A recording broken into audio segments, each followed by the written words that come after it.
বৈশাখের আনন্দকে আরো বাড়িয়ে দিতে নরসিংদীতে অনুষ্ঠিত হলো গ্রাম বাংলার ঐতিহ্যবাহী কাবাডি খেলা। আর কাবাডি খেলা দেখতে জেলার বিভিন্ন জায়গা থেকে ভিড় জমিয়েছেন দর্শকরা। সমাজকে মাদকমুক্ত করতে এসব খেলা অনেকটা ভূমিকা রাখবে এমনটাই বলেছেন সাধারণ মানুষ। বিস্তারিত নরসিংদী প্রতিনিধি আমিনুর রহমান সাদির পাঠানো তথ্যচিত্রে প্রতিবেদনে।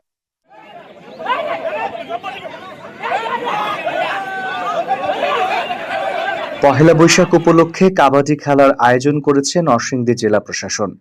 সোমবার নরসিংদী কালেক্টরেট ঈদগাহ মাঠে সকাল থেকে শুরু হয় এই কাবাডি খেলা, চলে বিকাল পর্যন্ত। কাবাডি খেলায় অংশ নেয় জেলার মাধবদী, রায়পুরা, পলাশ ও শিবপুর থানার 4টি দল। আর এই কাবাডি খেলা দেখতে জেলার বিভিন্ন জায়গা থেকে ভিড় জমান দর্শকরা। একটা সময় এই ঐতিহ্যবাহী খেলা দেখা গেলেও বর্তমানে এটি বিলুপ্ত প্রায়। তাই এই ঐতিহ্যবাহী খেলায় অংশ নিতে পেরে অনেকটাই খুশি খেলায় অংশগ্রহণকারী সদস্যরা। মূলত এই কাবাডি খেলাটা হচ্ছে আমাদের গ্রামের ঐতিহ্যবাহী খেলা। বিভিন্ন ইন্টারনেট, বিভিন্ন পাবজি গেম সিমের কারণে এই খেলাটা বিলুপ্ত হয়ে গেছে।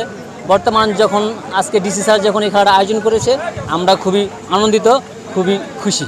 কাবাডি খেলা হয়েছে বাংলাদেশের যে ঐতিহ্যবাহী খেলা, এটা আজকে খেলতে পেরে আমাদের অনেক ভালো লেগেছে। নতুন প্রজন্ম আসলে বাংলাদেশের যে এই খেলাটা আগে ছিল, ঐতিহ্যবাহী খেলা ছিল, এই খেলাটা মানে অনেকেই জানে না এই খেলাটা যা ছিল। আজকে এই খেলাটা দেখে অনেকে বুঝতে পারছে বাংলাদেশের এটা জাতীয় খেলা ছিল। আমরা আশা করবো সামনে এই খেলাটা যাতে সবসময় আয়োজন করা হয়। ধন্যবাদ জানাই নরসিংদী। অন্যদিকে এসব খেলা সমাজকে মাদক ও সন্ত্রাস মুক্ত করতে অনেকটাই ভূমিকা রাখবে বলে জানিয়েছেন সাধারণ মানুষ।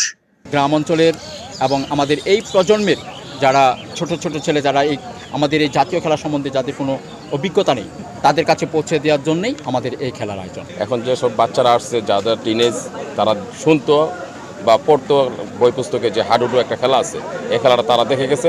আমরা আশা রাখবো নরসিংদী জেলা প্রশাসন এবার যে খেলাটা আয়োজন করেছে এবং নরসিংদী জেলা ক্রীড়া সংস্থা ভবিষ্যতের জন্য এই খেলাটা আয়োজন করে, তাহলে এই খেলাটা আমাদের যে ঐতিহ্যবাহী খেলা, এই খেলাটা হারিয়ে যাবে না, এই খেলাটা কন্টিনিউ হবে।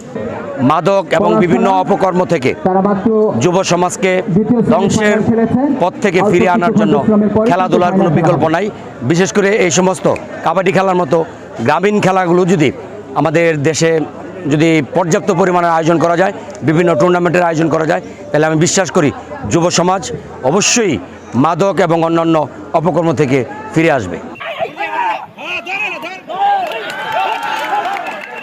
গ্রামে গঞ্জে যে খেলাগুলো মানুষ পছন্দ করে, সে খেলাগুলো আরো জনপ্রিয় করে তুলতেই এই খেলার আয়োজন। এবং এই খেলার মাধ্যমে আমাদের তরুণ সমাজ তাদের শারীরিক সক্ষমতা প্রমাণ দিতে পারবে বলে জানিয়েছেন জেলা প্রশাসক। লক্ষ্য উদ্দেশ্য খুবই স্পষ্ট।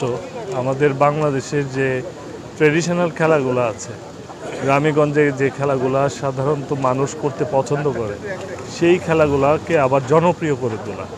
এবং এই বছর আমরা পহেলা বৈশাখ উপলক্ষে মূলত লোকজ উৎসবের পাশাপাশি দেশীয় খেলাধুলার আয়োজন করেছি, যাতে আমাদের তরুণ সমাজ এই খেলার মাধ্যমে তাদের শারীরিক সক্ষমতার প্রমাণ দিতে পারে এবং একই সাথে এই খেলা জনপ্রিয় হয়। এবং প্রত্যেকটা স্কুল কলেজে আমরা চাচ্ছি যে হাডুডু, কাবাডি, দাঁড়িয়াবান্ধা এই খেলাগুলো যাতে প্রচলন ঘটে। এতে শারীরিক সক্ষমতা বাড়বে একই সাথে, এবং এই খেলাগুলো বিশ্বের দরবারে আমাদের যে নিজস্ব খেলাধুলা রয়েছে সেটাকে প্রমাণ করবে।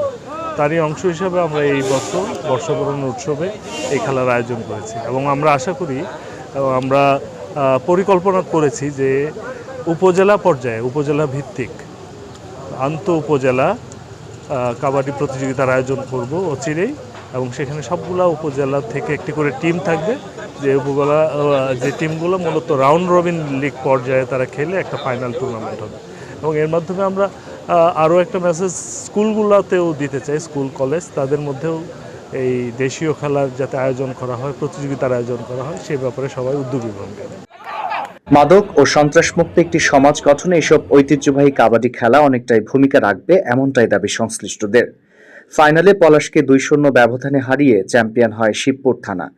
খেলা শেষে চ্যাম্পিয়ন ও রানার্স আপ দলের হাতে পুরস্কার তুলে দেন জেলা প্রশাসক।